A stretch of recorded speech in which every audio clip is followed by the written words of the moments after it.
everyone, Kat here with a little something to say about rivalry, as in the Pokémon rivals. They've been a staple of every generation. Some are jerks, others are friendly. Some are vital to the plot, others less so. Most of them compete with you for the same goal. However, a few have completely different or even opposing goals. But at least one rival in every generation has a common thread. They start the game with some kind of flaw, and you, as the player, help them improve. It might be simplistic in earlier gens, but it's still there. Let's explore this trend throughout the history of the games, starting with our first iteration of the rival, Gen 1's Blue. Characters in the original Red and Blue were like the first versions of the Mario characters. There wasn't a lot of nuance or depth to them. They fulfilled their assigned roles in a straightforward plot that existed to motivate the player. Team Rocket is there as a villain to take down, and Blue is there as a rival you want to surpass. And he comes with dialogue to sell it. He insults and undermines you whenever he gets the chance, and makes it clear that he sees you as a stepping stone to his own success, not someone who could become successful themselves. His character stays pretty consistent in early versions of Pokémon media, where he's sometimes called Gary to match the anime, and sometimes called Blue to match the games. As the franchise grew, Gary and Blue would become much more distinct characters with their own journeys and stories. Blue learns a lot from being dethroned as champion and eventually comes to battle alongside Red as a battle facility foe in later games. And I'd argue it's these continuations of his story that have made him as memorable and beloved by the fan base as he is. If Blue never grew beyond a character full of one-liners about how you suck and he's awesome, well, he'd obviously never lose his place in Pokémon history, but he might be overshadowed by the complex, better motivated rivals that come later. Now, a popular fan theory suggests that Gen 1 Blue does have some reasons for being the pushy, petty jerk that he is. Early in the game, you battle him on the SS Anne, where there are beds but not a full-on Pokémon Center, and he has Eradicate with him at this time. Later on, it's noticeably absent from his team. When he sees you in Lavender Town, he asks, "What are you doing here? Your Pokémon aren't dead." So, the theory goes that your Pokémon went too hard, caused Blue's Eradicate fatal injuries, and he was unable to heal it because you were out at sea. But for a game where all the other characters are straightforward without much nuance or depth yet, this would be an odd addition. Blue tells the player that the reason he came to Lavender Town was to catch a Cubone and hopefully a Marowak. He's suggesting that you are too weak to catch Cubone, and so mourning is the only reason you could possibly be here. He's got a dark sense of humor, but he's likely not on a revenge streak. But the biggest thing debunking this theory is the idea that you as the player would be responsible for a Pokemon's death. The series eventually shows a Pokemon's rival in mortal danger, but it's not until Gen 9, and it's due to an incident that happened before you and Arven meet. While the stories may have gotten more complex, one thing has remained remarkably consistent for the main characters. They do not make moral missteps. Plus, Blue is not the only rival to put a Pokémon on his team, only to take it off later and never bring it up. Hop does this in Gen 8 as part of his character arc, when he's learning how to properly love and train his team, rather than just searching for a quick, easy win. Which is a pretty similar journey to Blue's, actually. In case there's any doubt, by the end of the game, Oak spells it out for his grandson after your win. "Blue, do you understand why you lost? You've forgotten to treat your Pokémon with trust and love." He then turns to the player Red as an example of the perfect bond between trainer and Pokémon, which must have had an impact on Blue because in later games he not only becomes the top gym leader, replacing Giovanni, he and Red become co-leaders of Alola's battle tree. You, the player, are a flawless living legend, sparking positive change. Your rival is there to learn a lesson and grow over the course of the story. Gen 1 sets up this pattern with Blue, and Gen 2 Silver follows it strongly. When you first meet Silver, he's much more aggressive and mean towards his Pokémon than Blue was. He also shows from the get-go that he's fine with engaging in criminal activity to further his goals of getting stronger. Blue can be dismissive of Pokémon at times, saying he picked the wrong one when you beat him in your initial battle, but Silver is straight up cruel. He even goes so far as to say that Jasmine should ignore an ill Ampharos because a Pokémon that can't battle is worthless. His attitude with people isn't much better. He hates you, of course, but that almost pales in comparison to the way he talks about his father, Giovanni. We don't get to see much of Giovanni and Silver together. In fact, the first iteration of the games doesn't even say they're related. Their relationship is revealed in Fire Red and Leaf Green by a rocket scientist on the Sevi Islands. But it's Heart Gold and Soul Silver that reveal why Silver hates his father so much. When the GS Ball event is activated, Celebi shows the player a glimpse of our rival's past. Silver was raised on the belief that Giovanni was the #1 trainer in the world, and that title obviously meant a lot to him growing up. Now that his all-powerful father has lost to some random kid, it's crushed everything Silver believed in. So he becomes obsessed with strength, but not as a general concept.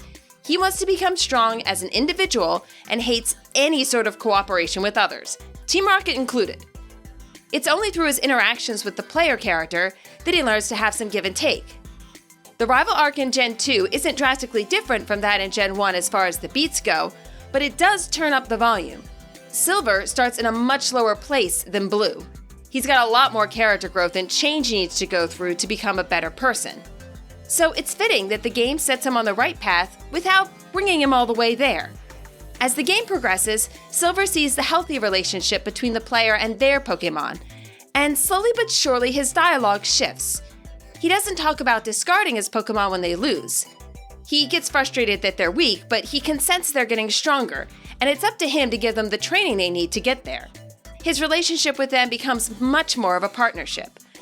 What's interesting is that even after Silver's redemption, the reasons behind his loathing of Giovanni don't shift as much as you'd expect. When we see him in Pokémon Masters, Silver regrets his past actions and knows they were wrong, but he doesn't become a hero either. He still mostly hates Giovanni for being weak. Then again, maybe his hatred of Giovanni's cruelty is equally wrapped up in that accusation. In the world of Pokémon, mistreating your partner is not only morally wrong, it's completely ineffective for success. Trainers with strong bonds always have an edge over those who don't. Even as early as Gen 2, the game had mechanics to reflect this. So it's entirely possible that Silver detests both Giovanni's mistreatment of Pokémon and the man's inability to recognize how weak his methods are. Although it's not mainline canon, Pokémon Masters does finish up Silver's arc nicely, and his Neo Champion event with Lance reveals how far he's come. Lance accuses Silver of battling with a new Pokémon just because he thinks it'll win, and Silver reveals that his entire team was behind this decision, forcing Lance to apologize and admit Silver isn't the person he used to be. He began not that different from Giovanni, seeing Pokémon only as tools, but his time with the protagonist has helped redeem him. This is the type of arc that will define many Pokémon rivals in the future, but it might take a couple gens before we see this version of it again. From the grand family drama that is Silver's character arc, the Pokémon games had two roads they could take for Gen 3. Either they could up the ante and give us a rival with even more baggage than Silver and higher stakes than Team Rocket's Rebirth, or they could change direction and give us pretty much the opposite of all that. Enter the rival of Ruby and Sapphire, Wally. Okay, maybe the rival is a little generous. See, this was the first generation of Pokémon where all the games let you select a male or female character to play. So whichever character you didn't pick between May or Brendan would also become a rival character of sorts. But Wally is the one who is consistent no matter who you play as, and he's the one we see grow the most throughout the story. We first encounter him as part of the obligatory Pokémon catching tutorial, nervously asking the player's father, Norman, to help catch a Pokémon. Wally is sickly, and he's going to live with his aunt and uncle where the better air might help him recover. His hope is that having a Pokémon partner will make him less lonely. He's quiet, polite, and extremely grateful when both Norman and the player help him out. In fact, his biggest flaw is his low self-confidence. The decision to change the tone of the rival so drastically surprised a lot of players.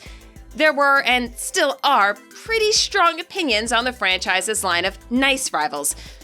As for me, I'd say Wally isn't as in-depth a character as Silver, but it's got nothing to do with his niceness, and everything to do with his absence from the story. When the action with Team Magma or Team Aqua gets going, Wally more or less vanishes. He's a subplot, but not the main plot.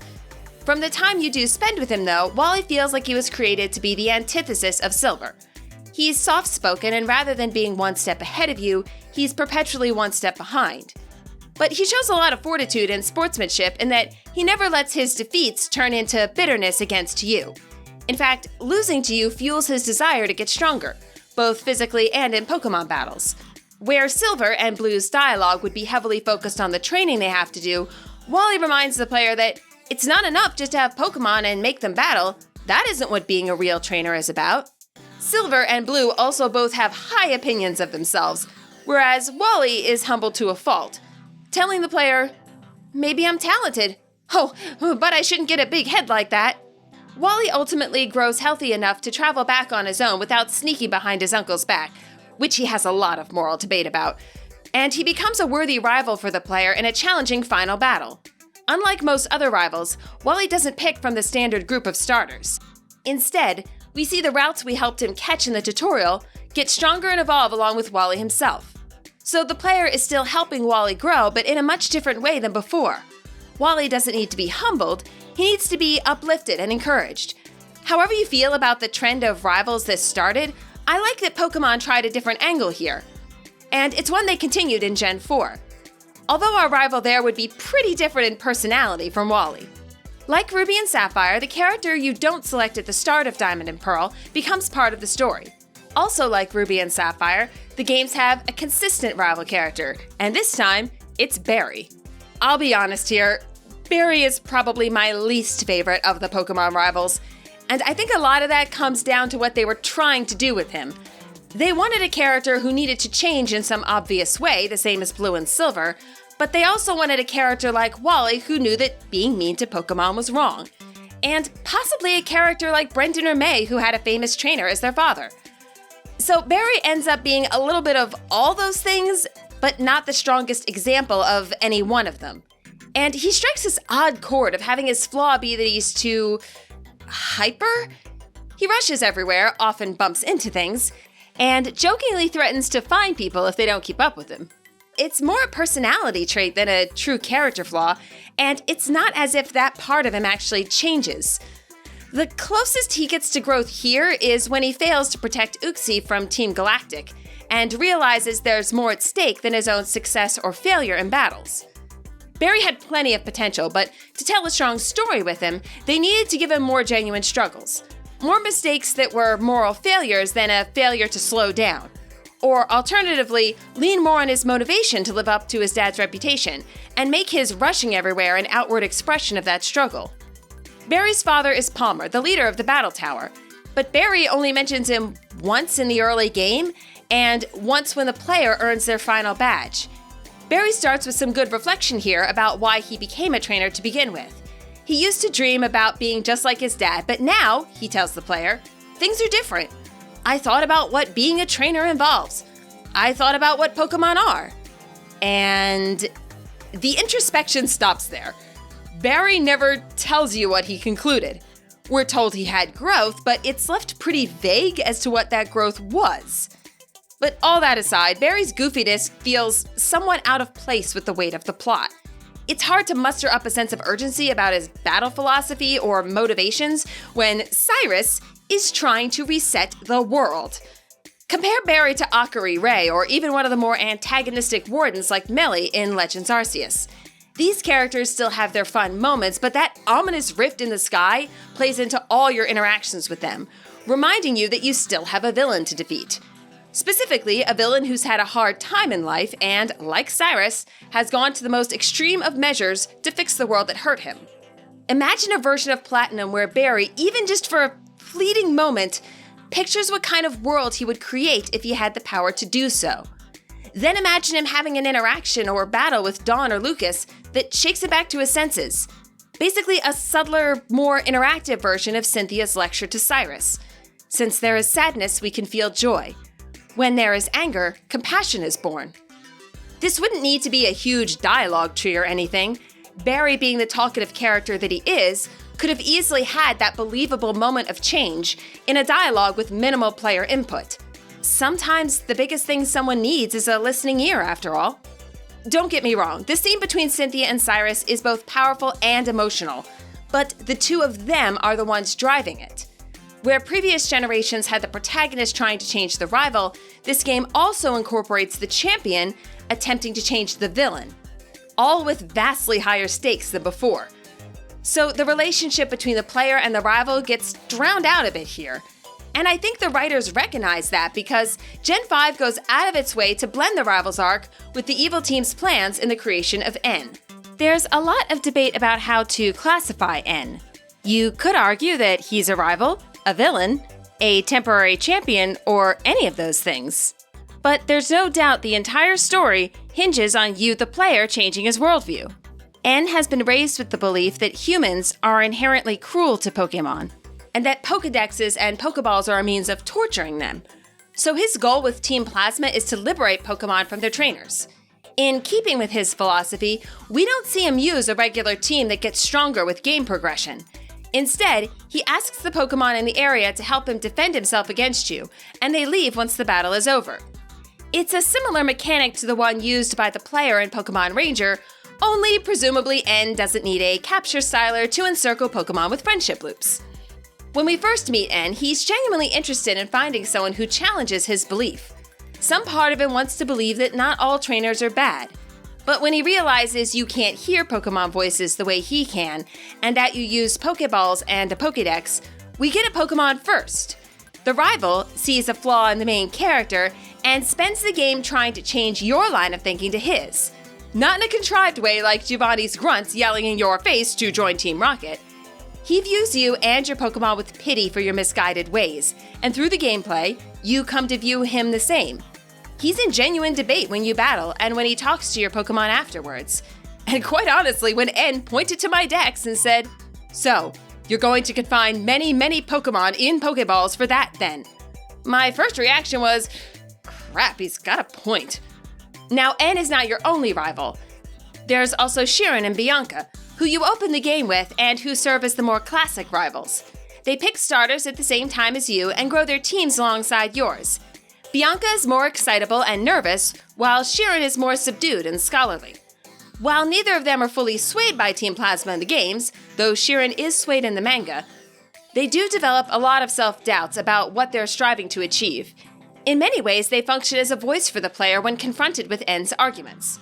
But in seeing your resolve to stand against Team Plasma, their resolve becomes stronger. To me, N has one of the most convincing and genuine character arcs in the whole franchise. In Raising N, Ghetsis was very selective about which Pokémon N interacted with, only bringing him Pokémon that had been abused by their trainers. So his way of thinking makes sense. In fact, everyone on Team Plasma except for Ghetsis and his immediate underlings acts how they do because they care about Pokémon. The manga even made the main character of Black and White 2 a former Team Plasma member herself. And it's this background that makes our rival in Pokémon Black and White 2 work so well. Black and White 2 takes place 2 years after the events of Black and White, and it's the only game pair in the franchise, unless we want to count Gold and Silver, that can be called a genuine sequel. Here, you play a different character, the previous game's rivals have now started their own careers, and Hugh is your rival for this game. At first glance, Hugh seems like another rival who likes to rush everywhere and is very passionate about Pokémon battles. What we learn is that he's not fueled by enthusiasm, but anger. 5 years ago, his little sister's purloin was liberated by Team Plasma, and they were never able to retrieve it, despite Team Plasma's defeat. Hugh makes it his mission to hunt down the remnants of Team Plasma, make them pay for what they did, and return the lost purloin. So he has noble motives in wanting to stop Team Plasma, but he's also got an unhealthy obsession with getting revenge on them. When you meet some former Team Plasma members, Hugh barely lets them get a word in before he starts screaming over them and demanding to know where Purloin is. He's unable to see the reformed members as any different from those who are still causing harm. It's a flaw for sure, but it's a complex and understandable one. He has every right to be angry. You just need to help him channel that anger at the right people. He can search for justice, but it needs to be in a healthy way. And by the end of the story, you see him heading in the right direction, modeling the way you've interacted with Team Plasma throughout the game. Once again, Pokémon Masters gives us some great insight into the post-game rivals. When Hugh and N are both captured by Team Plasma and trying to break out, Ghetsis realizes that Hugh doesn't know who N is. He's sure he can turn them against each other by revealing that N used to be Team Plasma's king. However, Hugh is able to focus on Ghetsis as the true target of his rage. N is willing to admit his past actions were wrong and ask for forgiveness, and Hugh extends it to him. Seeing these two top rivals come full circle together was incredibly satisfying, and a great example to follow in future Pokémon games. But this isn't something we'd get right away. At least, not with Gen 6, where I'm sorry, Pokemon, I love you guys, but the rivals had pretty much all the same problems as Barry in Gen 4 times 3. Like in Diamond and Pearl, Pokemon X and Y wanted to tell a grand scale story, and it absolutely did that. We have Team Flare, headed up by Lysander, out to pull a Thanos and save the world's limited resources by eliminating those he sees unworthy of using them. Professor Sycamore, the region's leading expert on Mega Evolution, initially admires Lysander before discovering his identity as the boss of Team Flare, adding this extra layer of tension. Plus, there's the rich history of ancient Kalos with AZ and his creation of the ultimate weapon. But once again, in the midst of all this grand drama, the rival stories were drowned out by the noise. In X and Y, we actually have 3 rivals: Trevor, Tierno, and Shauna. It's not that multiple rivals are a problem per se, as shown in Black and White, but let's compare the amount of dialogue between a Kalos rival and a Unova rival. According to their list of quotes on Bulbapedia, both Cheren and Bianca have about 6,300 words between both Gen 5 games, with more than half of those in Black and White. In Black and White 2, Hugh has nearly 5,000 words of dialogue, but in X and Y, Trevor only has 2,000 words, and poor Tierno doesn't even break 1,400. Shauna, the rival who arguably undergoes the most change, has only 2,500 words. Shauna starts the story as a very lighthearted character who's all about the cute and sparkly. She also gives us a rarity in the Pokemon franchise, an opening rival battle that we can actually lose and still progress the story. She serves as a guide to the character in several key points during the story, and also displays an aptitude for puzzles, a trait Pokemon Masters picked up on by starring her in a mystery-solving story. Shauna's main goal in the game is to form a lot of good memories with the player and her friends. She cherishes being in the moment, as opposed to Lysander, who only worries about the future. In fact, Shauna largely serves as a voice to counter Team Flare's philosophy. Lysander believes that the world's limited resources should be saved for those who will best use them, whereas Shauna tells the player, "You know what I think? Even if there's only a little bit of something, it's still best to share it."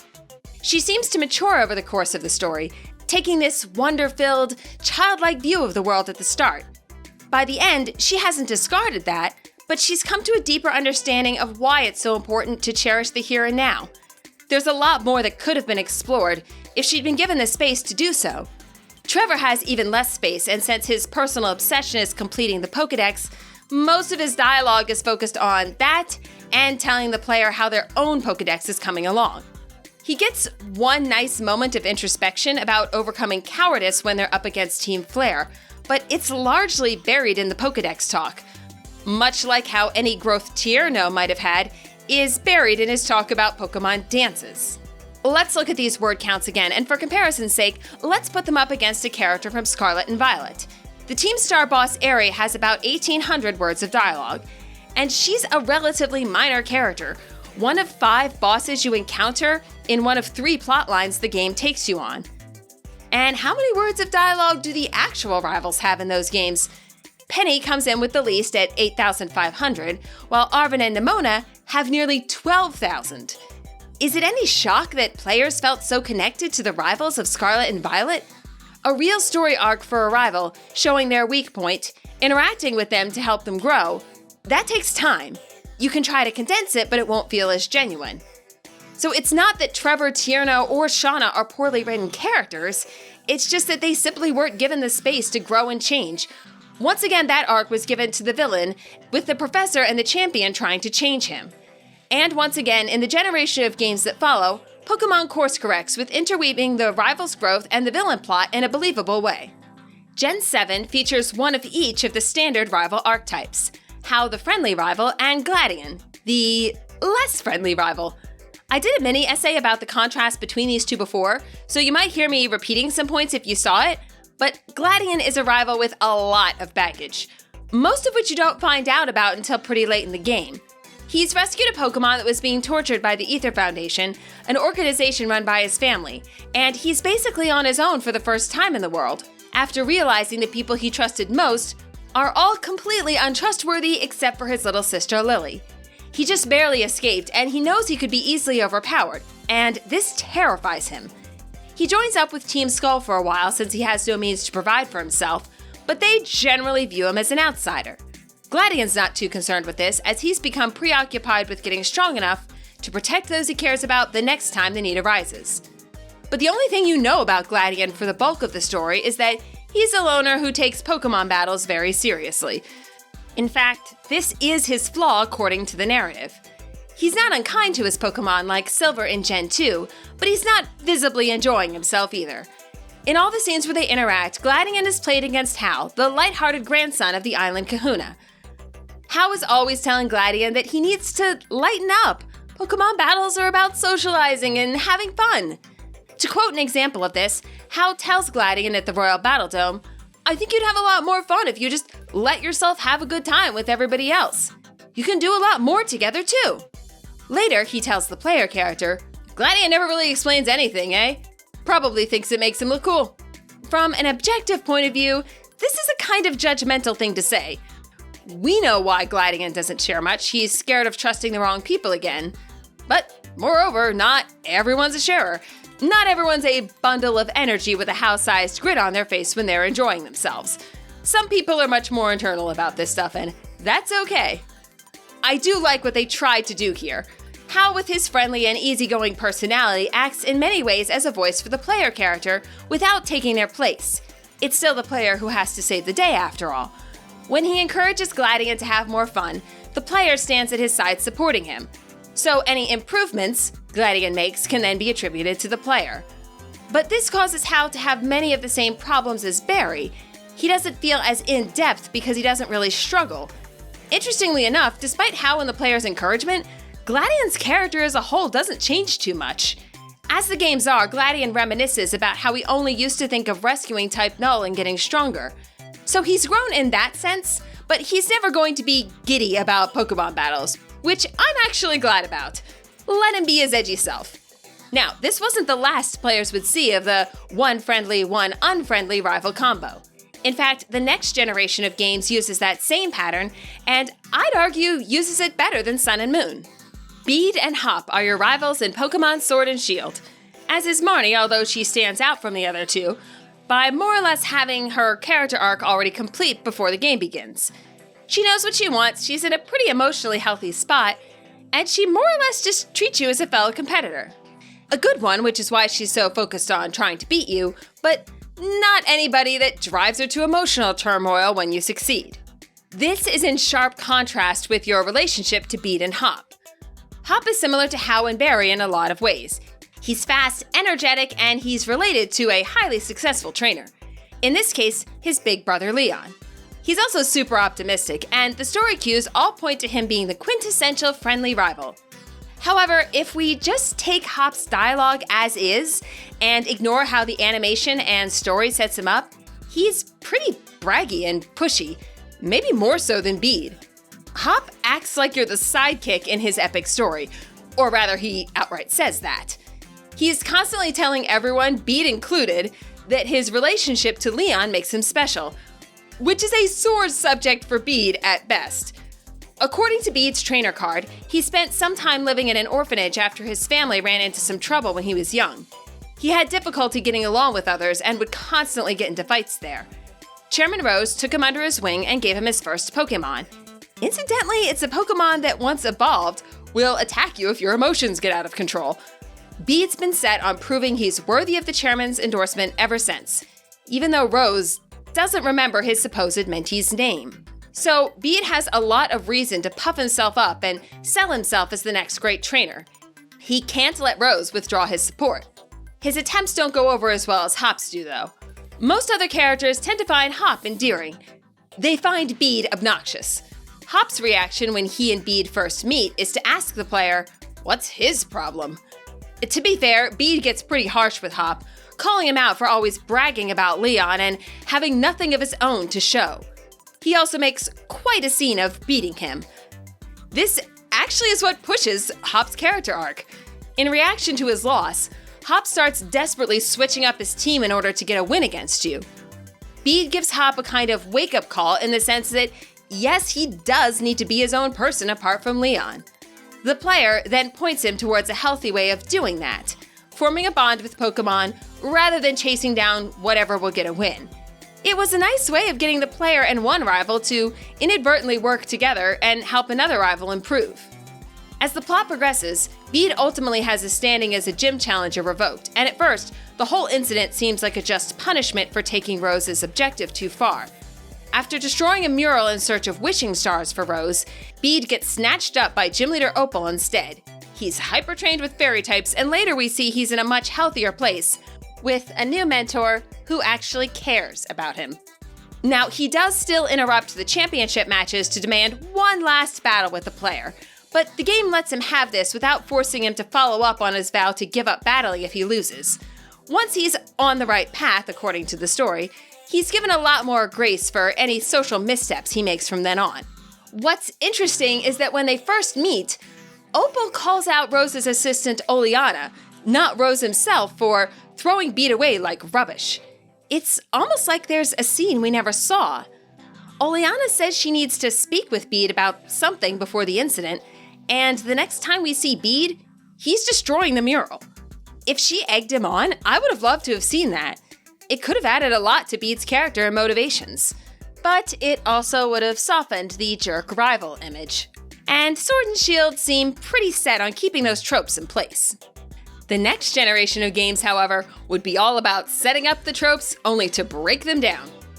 Like X and Y, Scarlet and Violet gave us a trio of rivals, plus a fourth rival with the DLC.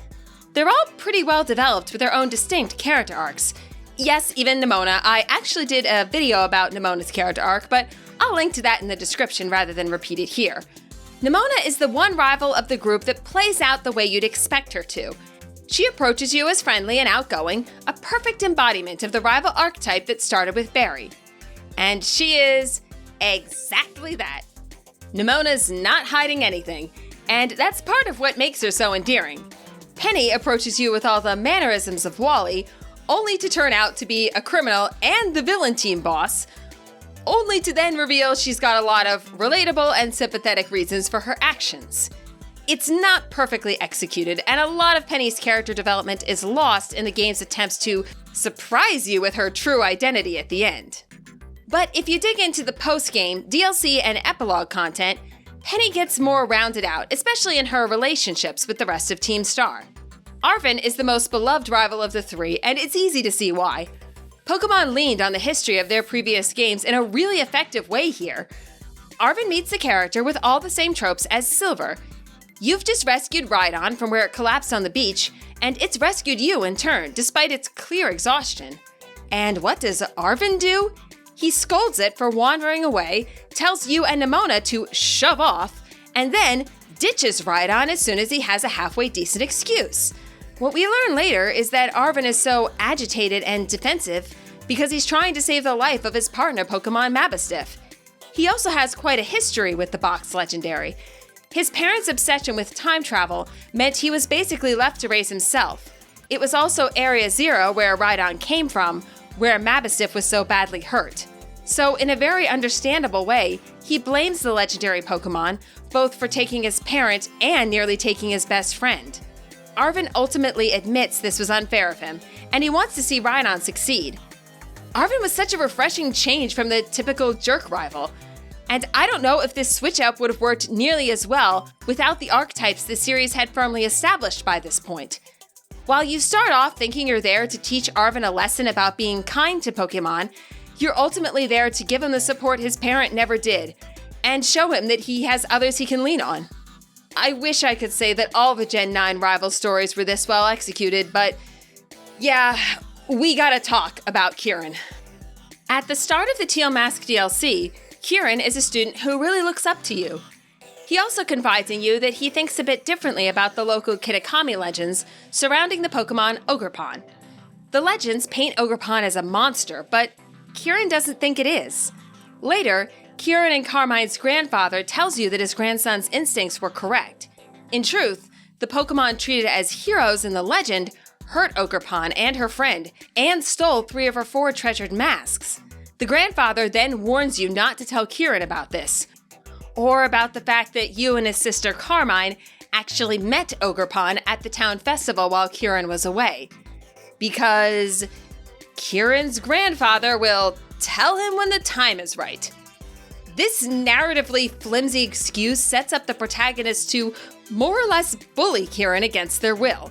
You and Carmine talk about Ogerpon behind his back, you lie or change the topic when he confronts you, and you stand beside Carmine when she pushes him away every time he tries to socialize. I know bully is a harsh word since the player and Carmine's intentions are supposed to be good, but if you blatantly isolate a friend out of nowhere, yeah, bully is the word for it. And the story puts the entire burden of dealing with that on Kieran. For the same reason that you can't have murdered Blue's Raticate back in Gen 1, the player character can't be the one in the wrong here. The rival must be the one who needs to change. The Teal Mask and Indigo Disc dig their heels in on this hard. When Kieran finally gets to meet Ogerpon, his favorite Pokémon chooses the player over him, which, yeah, from a meta standpoint, there's no way the rival will get a legendary that the protagonist can't also have. But from a story standpoint, Ogerpon has spent lots of time with the player. They've been kind to her and fixed her mask.